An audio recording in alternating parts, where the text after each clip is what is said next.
स्वराज्य वार्ता, आवाज जनसामान्याचा। नेरूळ पाडळा परिसरात वादळासह पावसाची हजेरी।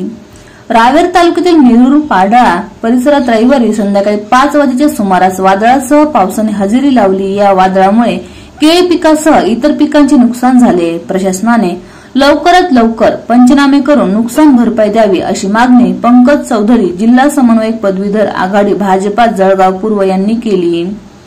पाहूया याबाबतचा वृत्तांत।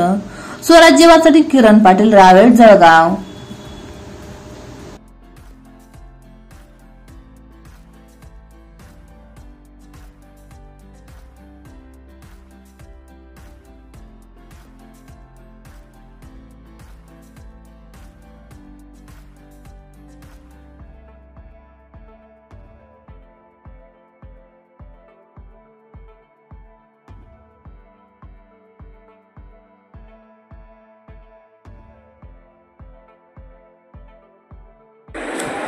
नेरूळ पाडळा येथे वादळी पावसासह पिकांचे खूप नुकसान झालेले आहे।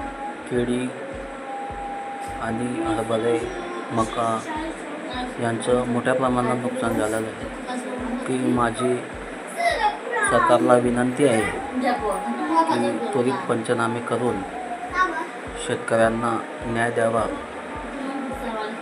ही